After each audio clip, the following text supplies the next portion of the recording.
Here are the answers to our form time numeracy challenge. Question 1 is 2. Question 2 is 62. Question 3, 46. Question 4, 109. Question 5, 12. Question 6, 3. Question 7, 4. Question 8, 105 over 1000 or 21 over 200. Question 9 is 5.735 and question 10, 30.38. Part 2. Question 1 is 2. Question 2 is 50. Question 3 is 5. Question 4, 90. Question 5, 10. Question 6, 7. Question 7, 18. Question 8, 5,609. Question 9, 300. Question 10, 69.3. Part 3. Question 1, 2. Question 2, 0, 0 and 51. Remember the 24-hour clock, so no AM or PM. Question 3, 6:37 PM. Question 4, 7. Question 5, 6. Question 6, 8. Question 7, -2. Question 8, 6,700. Question 9, 27. And question 10 is also 27. Okay, let's move on to part 4. So we've got a pattern that's repeating here.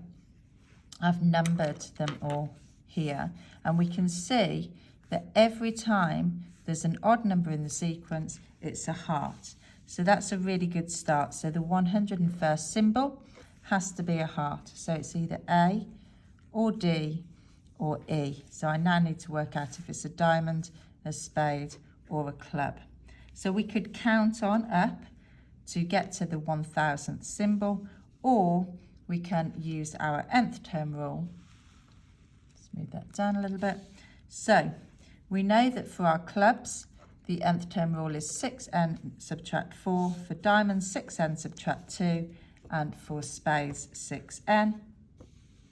I can then calculate that n is 17. I need a whole number for n because it needs to be a point in my sequence. So my first one must be a diamond. Okay, if you've not done the nth term rule yet, then don't worry, you can just count on. So the answer is part A. So diamond followed by a heart. Okay, part 5, we're thinking of a number.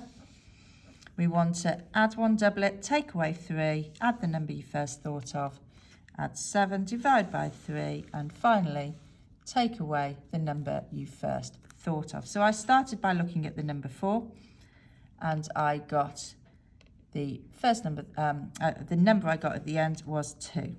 I wanted to check, so you could try different numbers to see if you get the same thing. But if you look at it algebraically, you will see that irrespective of what number you choose, you are always going to get an answer of 2. You start with n, add 1, double it, take away 3, add the number you first thought of, add 7, divide by 3, take away the number you first thought of, which in this case is n, and you get a constant of 2, irrespective of what number you start with.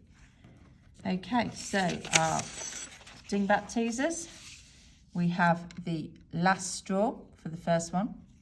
I will also accept the final straw. And then for this one, hopefully fairly obvious, we have times tables. Last question. Right, let's take a look at this one quickly. We have a rectangle that is 3 times as long as it is high. I've just sketched out here very quickly. Here's my rectangle, okay? It is 3 times as long as it is high, and I know that the area of that is 1 multiplied by 3, which is going to be 3. I know that the area of my square is 12 times bigger, so I need to take my 3 and I need to multiply it by 12 to give me an area of the square of 36.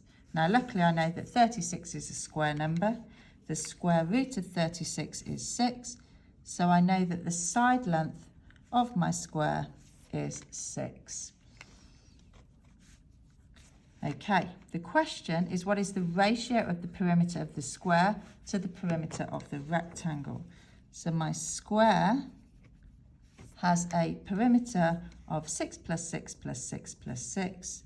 So it has a perimeter of 24. My rectangle, 1 plus 3 plus 1 plus 3 gives me 8. And I can simplify that down to 24 divided by 8 gives me 3. 8 divided by 8 gives me 1. So the answer that I'm looking for here, the ratio is 3 to 1. Many thanks.